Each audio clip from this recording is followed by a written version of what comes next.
আসসালামু আলাইকুম রহমতুল্লাহি ওয়া বারাকাতুহু। ওয়ালাইকুম আসসালাম। শান্তিপুরের ভাইরা আপনারা সবাই ভালো আছেন? আপনারা শান্তিতে থাকুন এই প্রত্যাশা করছি। আমরা জামাত ইসলামের পক্ষ থেকে আল্লাহর জমিনে আল্লাহর আইন চালু করতে চাই। আমরা বাংলাদেশ জামাত ইসলামের পক্ষ থেকে এই সমাজে একটি ইসলামী রাষ্ট্র কায়েম করতে চাই, যেখানে থাকবে না চুরি, ডাকাতি, জেনা, ব্যভিচার ইত্যাদি বিভিন্ন অবিচার থাকবে না। সেখানে মানুষ শান্তিতে থাকবে।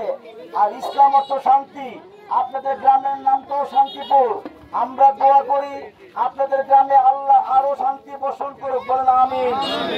প্রিয় ভাইয়েরা, 24-এর গণ অভ্যুত্থানে হাজারের অধিক শহীদের রক্তের বিনিময়ে যে নতুন বাংলাদেশ হয়েছে, সেই নতুন বাংলাদেশে মানুষের চাওয়া এই রাষ্ট্রে জুলুম থাকবে না, অবিচার থাকবে না, নির্যাতন থাকবে না, দুর্নীতি থাকবে না। এই ধরনের রাষ্ট্র কায়েম করতে হলে সৎ লোকের শাসনের প্রয়োজন। বাংলাদেশ জামাত ইসলামী আল্লাহর জমিনে আল্লাহর আইন চালু করতে চায়। আল্লাহর আইন একমাত্র ইনসাফের গ্যারান্টি, আল্লাহর আইন একমাত্র শান্তির গ্যারান্টি।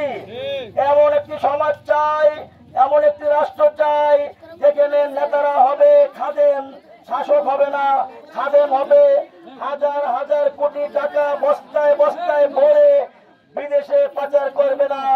যে দেশে আলেম ওলামারা নির্যাতন হবে না, মানুষ কথা বলার অধিকার পাবে, সম্পদের ইজ্জতের নিরাপত্তা থাকবে, মানুষ ভাই ভাই হয়ে বাস করবে, যেখানে আয়নাঘর হবে না, মিথ্যা মামলা দিয়ে মানুষকে নির্যাতন করা হবে না।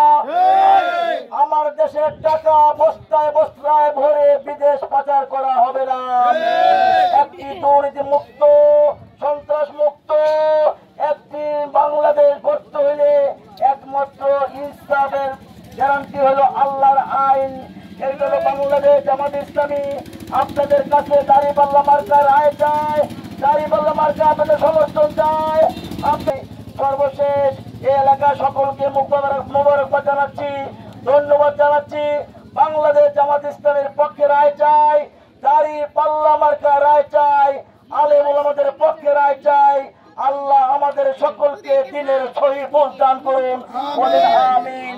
সকলকে আমার পক্ষ থেকে, বাংলাদেশ জামাত ইসলামের পক্ষ থেকে এলাকাবাসীকে মোবারকবাদ, ধন্যবাদ জানিয়ে আমি আমার সংক্ষিপ্ত বক্তব্য শেষ করছি। আল্লাহ হাফেজ। বাংলাদেশ জিন্দাবাদ, বাংলাদেশ জামাত ইসলামী জিন্দাবাদ। আল্লাহ হাফেজ। আসসালামু আলাইকুম রহমতুল্লাহ।